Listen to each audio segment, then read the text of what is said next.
you might be going through a lot in this lockdown sessions, but to help you a bit, I have brought forward this video of 5 to 6 minutes in which we'll see all the poems of class 11th. I hope it might help you.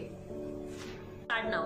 So the first poem was a photograph in which there was a cardboard. एक cardboard होता है जो कि wall पे hanging होता है, जहाँ पे पोएटिस की मदर की फोटो लगी होती है, जहाँ पर बिग गर्ल उनकी मदर होती है और 2 गर्ल कजिन्स होती है जो उनके साथ रहती हैं। ये उनका बचपन का टाइम था जहाँ पर वो लोग बाल उड़ते हैं उनके और वो लोग कैमरा में फोटो क्लिक कराते हैं। ये उनकी मदर का सी हॉलीडे होता है। इसके बाद नेक्स्ट स्टांजा में बताते हैं कि जब इनकी मम्मी बड़ी हो जाती हैं, मतलब 20-30 ईयर्स एडल्ट हो जाती हैं, तब वो खड़े होकर वो फोटो देखती हैं और याद करती हैं अपना चाइल्डहुड और बेटी और डॉली को, उनकी गर्ल कजिन्स को। फिर उसके बाद एक टाइम आता है जब उनकी mother is no more and this poetess being an adult girl, she is watching that same photograph and she is remembering her mother. तो 3 फेस इनकी मदर का है, childhood and when she is grown up she has a child and now when she is dead. So this is how nature remains the same but human beings, they change, they come and they go away, and we remain with the memories and we don't have to say at all, because what can we say to a dead person? So the last line says it's silence silences, मतलब जो photograph है उसका जो silence है सब कुछ silent कर देता है। सिर्फ ये था आपका फर्स्ट पोएम। इसमें कुछ चीजें याद रखिएगा, टेरिबली ट्रांसिएंट फिट, लेवर्डीज ऑफ लॉज और साइलेंस साइलेंसेस, ये 3 बहुत इंपॉर्टेंट है। That's all. Now let's see the second poem. This was your second poem the laburnum top, जहाँ पर एक लेबनम ट्री के बारे में डिस्क्राइब किया जाता है। वो पेड़ जो है वो क्वाइट साइलेंट डेड लाइक रहता है। कब तक?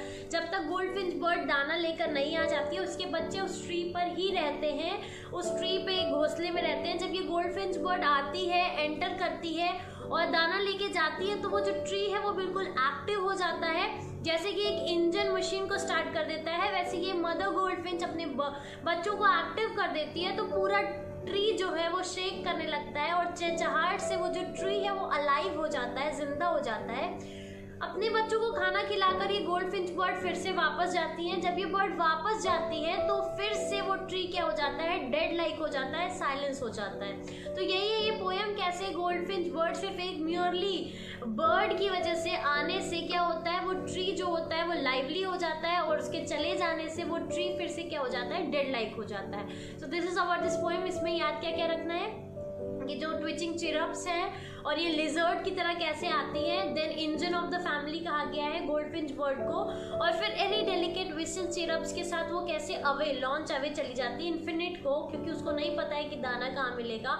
और लेबनम क्या हो जाता है? Subsides to empty, becomes dead like silent again. It was all about this second poem. Now this poem childhood. यहाँ पे पोएट जो मार्कस नैटन, इनके बारे में हम कम जानते हैं, पर ये अपने चाइल्डहुड के बारे में कुछ नहीं जानते कि he keeps on asking when did my childhood गो। क्या वो तब था जब 11 को मैं हो गया था, जब मुझे पता चला हेवन और हेल ज्योग्राफी बुक में नहीं होता, इसलिए शायद हेवन और हेल एग्जिस्ट ही नहीं करता है। फिर वो कहते हैं क्या तब जब मुझे रियलाइज हुआ कि जो एडल्ट्स हैं वो जैसे दिखते हैं, जो दुनिया है जैसी दिखती है वैसी है नहीं। फिर ये कहते हैं ये, या फिर तब मैं बड़ा हो गया है, मेरा चाइल्डहुड चला गया जब मेरे माइंड को पता चला कि माइंड मेरा खुद का है और इसके डिसीजंस जो होंगे वो मेरे खुद। क्वेश्चन खत्म हुआ तो वो कहते हैं कहाँ चला गया मेरा चाइल्डहुड, और फिर कहते हैं कि एक इन्फेंट छोटे से बच्चे के फेस में चला गया है, मतलब जो मेरा चाइल्डहुड था वो किसी छोटे बच्चे का चाइल्डहुड हो गया है। That's all about this poem. Now the next poem. The next one is the voice of the rain. ये बहुत ही इंटरेस्टिंग पोएम है क्योंकि पोएट जो है वो किससे बात कर रहे हैं? रेन से बात कर रहे हैं। और बहुत स्ट्रेंज इनको खुद को लगता है कि जो रेन है वो आंसर करती है, बताती है कैसे वो अर्थ से राइज करके और वापस अर्थ को ही आकर लाइफ देती है।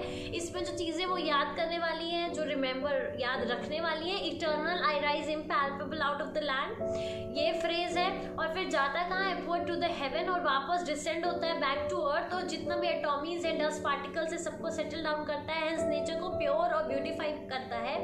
प्लस जो ड्राउट वाले एरिया है उनको फिर से लाइफ देता है, जो सीड्स हैं उनको प्लांट में चेंज करता है।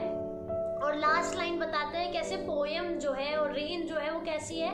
सॉन्ग की तरह है जो कि अपने ओरिजिन से निकल के जाता है और फुलफिलमेंट के बाद वापस, वेदर किसी ने नोटिस किया हो या ना किया हो, with love it returns back to its origin after fulfillment. That's all about this poem. Now the time for the last poem. यहाँ पर भी एक फादर है जो कि बिल्कुल सेटिस्फाइड नहीं है अपने बच्चे से. उससे कहते हैं कि कैसे भी है तुम वापस आ जाओ, I'll forgive all your mistakes and we will live happily because we are father and son and we should live at the same place, at the same ground.